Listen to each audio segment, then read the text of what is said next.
Maggie Shii nĩatarĩirie ndeto ya kĩeha, a painful experience that happened to her kũndũ atihangĩtio na gũtemangwo mũtwe to an extent where she ended up with 45 stitches on her head. Na agĩtarĩria augĩte hau nĩ Ngai wamũhonokirie, ndangĩrĩ muoyo, it is God that saved her life, tondũ atihangĩtwo agatemangwo mũtwe, agũire kuma igũrũ nginya thĩ akĩhorokera mũtwe ũgĩtemangwo. Na aheanĩte rũgano rũrũ kũgerera Facebook yake kũrĩa ekugaga atĩ a small story of my life. Hapa I was not a kamokorino. Wenye mnaniulizanga kama nakuanga na kichwa mzuri, hii kichwa yangu nimeshonwa uzi 45. Na imagine sikukufa, even after going through all that pain. Sikujua napitishwa uchungu tena nikiwa mkubwa. I asked for peace na Mungu akasikia maombi yangu.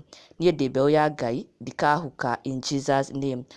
#TBT na ndũgathekema. This is the photo here that she's talking about. And as you can see, her head is wrapped. Ndio anasema tikiremba ohetwo, aca nĩ ndigi atumĩtwo mũtwe thutha wa kũgwa. And then in the comment section she has added, niĩ ndingĩrĩ muoyo ingĩakuire tene ma woi. And then she added, ndatemirwo nĩ gĩthĩi kĩa mbaũ haicĩte igũrũ, ngĩhorokera na kũu thĩinĩ ngĩtemangwo mũtwe. Augĩte haha nĩ Ngai tu wamũhonokire, nĩ Ngai wamũiguĩrĩire tha akĩhona. And she has even made a joke akiuga thĩna nĩ wĩiragia mũndũ, akĩarĩrĩria gabica gaka ka mũnini ga TBT gaka. Na PK Karitei has added onto the conversation akiuga woi Ngai nĩ ambararagia mwana wa mũthĩni. Indeed, ona mafans ake Soni akiuga Ngai ndarĩkĩtie nawe na nĩkĩo wĩ muoyo mũthenya wa ũmũthĩ, trust the process dear, nakupenda sana aki.